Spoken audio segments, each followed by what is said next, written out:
Bwana Yesu asifiwe. Karibu katika darasa letu la uinjilisti na utumishi, na sasa tunataka tuanze. Mungu akubariki sana. Um, um,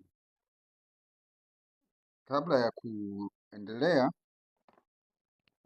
ni muhimu pia kuendelea kujua tu kwamba sisi katika uinjilisti tunagawa maisha ya mwanadamu katika pande au sehemu kuu mbili. Ya kwanza ni maisha ya mwanadamu katika ulimwengu wa mwili, na maisha ya mwanadamu katika ulimwengu wa roho. Yaani mwanadamu anaishi pande zote mbili hizi, roho na mwili. Roho na mwili. Mwanadamu anaishi pande zote mbili, roho na mwili. Kwa hiyo nataka sasa tusome kwenye kitabu cha Mathayo ile sura ya 5. Hii ni mafundisho Yesu Kristo alifundisha, na nataka tuyafafanue vizuri ili watu waelewe. Watu wengi wanaposoma haya maandiko wanayatafsiri kimwili, yani wanayatafsiri haya maandiko ili hii ujumbe aliohubiri Yesu kwa mwili, kwa mtazamo wa kimwili, lakini huu ujumbe hauna uhusiano kabisa na mwili, matakwa na mahitaji ya kimwili. Ujumbe huu umejikita 100% kimishoni, umekaa kimisheni kabisa ya kile ambacho Yesu alikuja kwayo na mwanzo na sababu ya kuanzishwa kwa kanisa lake. Kwa hiyo Yesu alikuwa anamaanisha tofauti na watu wengi tunavyochukulia. Ukilichukulia kimwili utakuwa unajenga kitu kizuri kinaitwa dini. Na leo niko hapa kukwambia sisi ni wainjilisti wa misheni ile ile tu moja ya kuhakikisha roho za watu zinaokolewa. Sasa hebu tusome hicho kitabu cha Mathayo ile sura ya 5. Kuanzia mstari wa 2 anasema, akafumbua kinywa chake akafundisha akisema, heri walio masikini wa roho, maana ufalme wa mbinguni ni wao. Heri wenye huzuni, maana hao watafarijika. Heri wenye upole, maana hao watairithi nchi. Heri wenye njaa na kiu ya haki, maana hao watashibishwa. Heri wenye rehema, maana hao watapata rehema. Heri wenye moyo safi, maana hao watamuona Mungu. Heri wapatanishi, maana hao wataitwa wana wa Mungu. Heri wenye kuudhiwa kwa ajili ya haki, maana ufalme wa mbinguni ni wao. Heri watakapo washutumu na kuwauzi na kuwanenea kila neno baya kwa uongo kwa ajili yangu. Sura 12 nasema, furahini na kushangilia, kwa kuwa thawabu yenu ni kubwa mbinguni, kwa maana ndivyo waliowauzi manabii waliokuwa kabla yenu. Bwana Yesu asifiwe. Kwa hiyo unaona hapa tunapata maneno karibia 9 au 10. Tunapata neno masikini wa roho, tunapata neno huzuni, tunapata neno upole, tunapata neno njaa na kiu, tunapata neno rehema, tunapata neno moyo safi, tunapata neno wapatanishi, tunapata neno kuudhiwa kwa ajili ya haki, tunapata neno kushutumiwa kwa kunenewa mabaya kwa uongo. Kwa ajili gani? Kwa ajili yake Kristo. Kwa hiyo tunapata maneno kama 9 au 10. Lakini kuna mstari wa 12 amesema, furahini na kushangilia, kwa kuwa hata manabii wenzetu, watumishi wa Mungu wengine, walinenewa hayo. Sasa mafundisho maandiko haya yana maana gani? Maandiko haya ni tabia, yanasimama kwenye tabia na maisha ya mwinjilisti. Ni muhimu sana ukajua maisha ya mwinjilisti yakoje, na yamejenga dira na mwelekeo wa nidhamu ya mwinjilisti. Nidhamu ya mwinjilisti. Unapokuwa mwinjilisti na mtumishi wa Mungu lazima ujue haya. Lakini swala unayachukuaje? Hili andiko ukilichukua kimwili itakupa matokeo ya mwilini, lakini hili andiko ukilichukua kiroho litakupa matokeo ya kiroho. Hili andiko sasa, hili andiko linasimama katika msingi wa watumishi wa Mungu. Sasa ishu sio umasikini, ishu sio huzuni, ishu ni chanzo cha huzuni.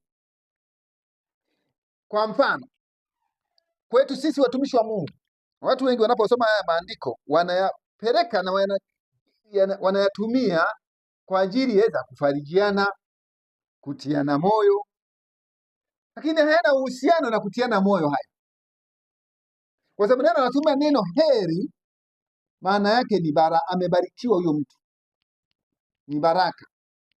Kwa maana yake amebarikiwa mtu yule ambaye ni masikini wa roho.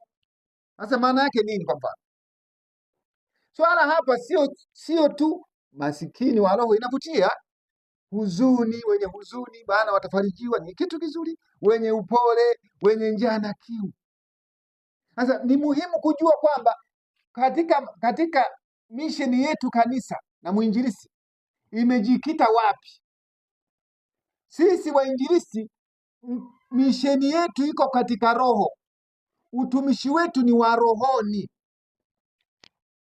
Utumishi wetu sisi na mambo yote na vyote, kama ni huzuni, lazima chanzo chake kianzie rohoni. Sasa Yesu alipokuwa anasema haya maandiko alikuwa anamaanisha nini? Yesu alikuwa anamaanisha, hakumaanisha huzuni yenye chanzo cha vyanzo vya kimwili. Naposema vyanzo vya kimwili maana yake nini? Vyanzo vya kimwili maana yake ni kwamba wewe sawa, utakuwa ni masikini. Je, masikini inatokana na nini? Na anaposema masikini wa roho au huzuni au upole au njaa wapi? Itokanayo na nini? Vyanzo vyake ni vipi? Kwa sababu kama njaa ni chanzo chake katika mwili, hiyo si wala anaowataja Yesu. Kama ni huzuni chanzo chake ni katika mwili, hayo si wala anayowataja Yesu. Kama ni rehema, chanzo chake na manufaa na masilahi yake ni katika mwili, hao si wala anaowataja Yesu. Yesu alikuwa anataja hapa wale watu ambao, kwa mfano, kama ni huzuni chanzo chake ni kipi? Maana yake ni mfano, huzuni inayosemwa hapa si ile inayotokana na wewe kutukanwa na kufokewa na mkeo au mumeo. Huzuni inayotokana hapa si wewe kudhulumiwa katika biashara zako zinazoweza kurutubisha mwili. Huzuni inayotokana inayosemwa hapa na si wewe na umasikini unaotokana na mfuko wako kutopata pesa. Huzuni inayosemwa hapa ni ile tokanayo kwenye maisha ya kiroho. Watu wengi wanadhani huzuni hii ni ile tokanayo na maisha ya kimwili. Ukilisoma hii hotuba ya Yesu, mafundisho ya Yesu hapa, unaweza ukadhani kwamba Yesu alikuwa anazungumza kwa habari ya maisha ya mwili. Wapo watu wengi duniani leo wana huzuni nyingi, wana matatizo. Unakuta mtu ni mgonjwa, hela hana, na wapo watu wengine mahospitali wanafukuzwa mpaka na hospitali. Kama ndio huzuni hizo anaziongea, je, unaweza ukajiuliza Mungu yuko wapi? Dunia imejaa tabu, dunia imejaa vita, dunia imejaa magonjwa, dunia kumejaa vifo na mambo chungu mzima, ukatili. Mungu yupo na watu wapo na wanaendelea. Nini maana yake? Huzuni inayosababisha. Kuna zaidi Yesu amejenga msingi wa haya aliyotajwa, mambo mazuri. Anasema heri wenye huzuni, maana wao watafarijiwa. Ni nzuri, lakini kwenye mstari wa 11 anasema hivi, heri ninyi watakapowashutumu na kuwauzi na kuenenea kila neno baya kwa uongo kwa ajili yangu. Kwa hiyo haya yote haya, huzuni, masikini wa njaa na kiu, Kwanza njaa sio njaa ya chakula. Kuna andiko linasema siku za mwisho kutakuwa na njaa, na si njaa ya kukosa chakula, bali njaa ya kukosa neno la Mungu. Njaa inayozungumzwa na kiu hapa, maana Yesu anasema njoni kwangu ninyi wote msumbukao na kulemewa na mizigo, lakini amesema mimi mwenye kiu na aje kwangu, nitampa maji ya uzima. Kiu inayozungumzwa hapa sio kiu ya mwili huku. Kiu inayozungumzwa hapa sio kiu ya kukosa maji ya kunywa, kiu ya kawaida haya ya kuchota na kunywa, sio maji ya Kilimanjaro, sio maji ya DAWASA au shirika lolote la maji. Kiu inayozungumzwa hapa ni kiu ya neno la Mungu. Na haki inayozungumzwa hii sio haki inayotolewa mahakamani na wanasheria na mahakama zetu. Haki inayozungumzwa hivi ni haki ambayo ni Kristo Yesu. Kristo Yesu ndio haki yetu. Lakini pia rehema inayozungumzwa hapa sio rehema hii ya kurehemu, kusamehe mtu. Ni rehema itokanayo na msamaha wa dhambi zetu, watu wenye dhambi. Moyo safi, kwa neno la Kiingereza anasema pure in spirit. Sio kuwa na roho njema, si swala la kuwa na roho mbaya au kuwa na roho nzuri. Ni swala la kuwa na rohoni. Ni sio moyo kama kuwa na roho, ni kuwa rohoni. Kwa hiyo haya yote yamekuja kusimama kwenye ule mstari wa 11 anaposema kuudhiwa na kushutumiwa kwa ajili ya haki, na ni kwa unenewa kwa uongo kwa ajili yangu mimi Kristo. Maana yake nini sasa? Haimaanishi kwamba haya yote kama utanenewa kwa uongo kwa sababu ya mambo yako, kwa ajili ya utafutaji, umedanganya, umesingiziwa wa uongo, si kwa ajili ya Kristo. Msingi hapa, unanenewa uongo kwa ajili ya nani? Unapita hayo mtumishi kwa ajili ya nani? Unayopitia ni kwa ajili yako mwenyewe, kwa ajili ya dhehebu lako, kwa ajili ya watu wako, au kwa ajili ya Kristo? Kristo amesema kwamba tunapitia magumu, kunenewa uongo kwa ajili ya Kristo. Sio umegombana na mkeo pale, alafu wewe unakuja kusema napitia magumu na nenewa kwa ajili ya uongo. Hapana. Sio umegombana na shangazi yako amekunenea mabaya, au rafiki yako au mume wako au mke wako, basi unasema nanenewa kwa ajili ya. Hakikisha ni kwamba ni kwa ajili ya Kristo. Na kwa ajili ya Kristo ni kwa maana yake nini? Maana yake mstari huu ni kwa ajili ya wahubiri, wale wainjilisti wanaowaleta watu kwa Yesu. Uleti kwa ajili ya watu kuleti kwa Yesu, huyu liandiko halikuhusu, kwa sababu yeye anasema wanaonenewa kwa uongo. Usiende ukakosana na watu kule ukagombana nao mkadhulumiana ukasema nimedhulumiwa kwa sababu ya Kristo. Unadhulumiwa kwa sababu ya Kristo ni pale unapokuwa kwenye Injili, unapokuwa unahubiri Injili ukafanyiwa yale ambayo ni ya kufanyiwa, basi wewe umedhulumiwa kwa ajili ya Kristo. Tatizo lilopo leo, kanisa liko mwilini kama nilivyosema. Nasema siku zote watu wengi wako hapa, maugomvi yote, masengenyo, ni mashindano, ni kwa sababu ya kukosa na kupata. Anapata vya mwili, lakini Yesu na misheni yake anataka tuudhiwe tukiwa katika mstari wa mbele kwenye Injili. Wewe unaudhiwa kwa ajili ya nani? Ni vitu gani wewe unasemwa wanakuchukia kwa sababu ya nini? Chuki pekee ambayo Yesu anataka tuwe nayo ni tumechukiwa kwa sababu tumeihubiri Injili. Wanafunzi wake na hata yeye mwenyewe waliuawa, alipigwa kwa ajili ya mission, kwa ajili ya uzima wa milele. Kanisa tumetumwa, tumeagizwa na Kristo Yesu twende kwa ajili ya kupeleka uzima wa milele. Kama ni mauzi tuyapate kwenye Injili, kama ni mauzi tuyapate. Na swala sio kuwa na moyo safi. Moyo safi unaozungumzwa hapa sio kuwa na ni kujazwa na Roho Mtakatifu. Kujazwa na Roho Mtakatifu, maana Biblia inasema wale wanaoongozwa na Roho hao ndio ni wana wa Mungu. Na unajazwa na Roho Mtakatifu kwa sababu gani? Roho Mtakatifu ili uihubiri Injili. Kwa hiyo nataka nikutie moyo, mtumishi wa Bwana, unaposoma hiki hapa, imejaa madini ya wahubiri. Heri wapatanishi. Wanapatanisha nini? Wanampatanisha Kristo pamoja na roho zilizopotea. Maana yake wapatanishi hapa sio wakwenda kupatanisha shangazi yako na mjomba wako amekosana. Hapana, mpatanishi hapa anayezungumzwa ni yule anayeenda kukutanisha roho ya mtu iliyokosana na Mungu milele kutoka Edeni, na leo unawakutanisha na Kristo. Ukiweza kumhubiri mtu akaja kwa Yesu, wewe ni mpatanishi. Na ndio wapatanisha nao wasema pale, sio watu wamegombana, majirani wamegombania mipaka halafu ukaenda ukawapatanisha. Hiyo si ile anayozungumza Kristo Yesu. Wapatanishi wanaozungumzwa hapa ni wahubiri wa Injili. Moyo safi si swala la kuwa na moyo safi, kuwa na roho njema, unawapa watu mahitaji wanayotaka, ni kitu kizuri, lakini moyo safi unaozungumzwa ni kujazwa na Roho Mtakatifu, ukachape kazi ya Injili. Lakini cha msingi zaidi, hayo unayopitia yawe ni magumu, unapitia kwa ajili ya nani?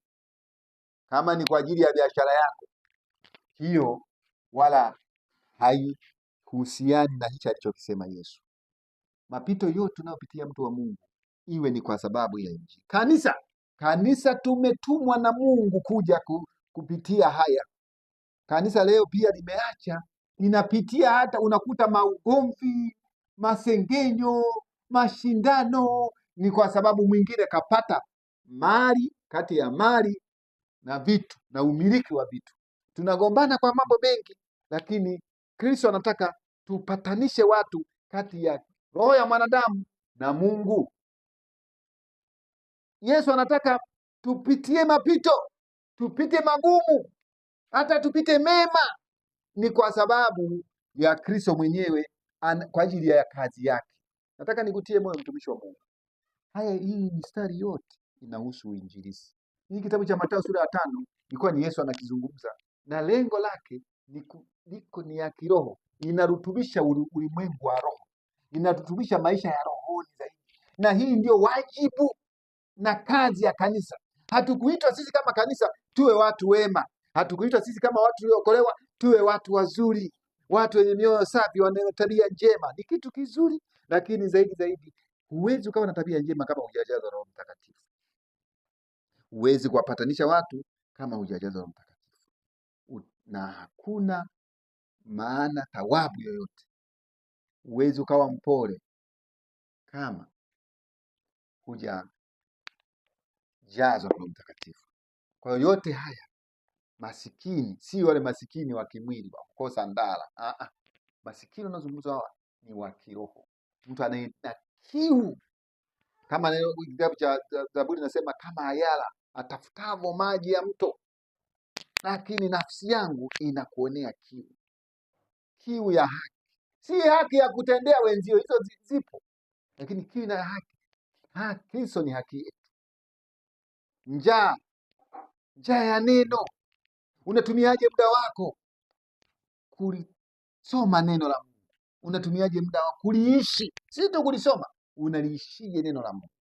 Kuishi neno la Mungu ni kumfuata Kristo na kuyatii na kuyatenda yale Kristo aliyokuagiza. Moja ya agizo tulioagizwa ni kuihubiri Injili. Kwa hiyo nataka niseme, mtumishi wa Mungu, tumetumwa, tunaishi maisha yetu kimisheni zaidi. Kama ni kupata mapito, kama ni kupata shida, tunapata shida kwa sababu ya Injili.